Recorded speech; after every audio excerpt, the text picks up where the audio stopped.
Buenas noches. Buenas noches. Digo el autóctono no porque le digan yo que es el autóctono, sino porque así te haces llamar en redes sociales. Sí, el autóctono. Que tienes en total también 1 millón de seguidores en todas las redes, ¿no? Sí.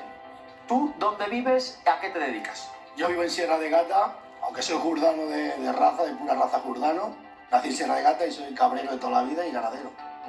Y nací allí y me he quedado ahí toda la vida. ¿Y lo de las redes sociales, cómo te da por ahí?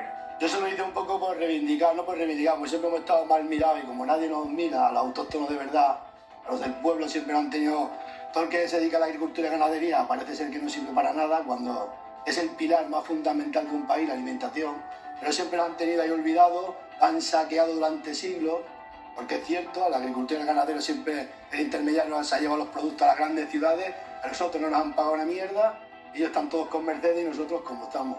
Ahí ahora os voy a decir una cosa a los urbanitas, ya después de tantos años saqueando al mundo rural, pues ahora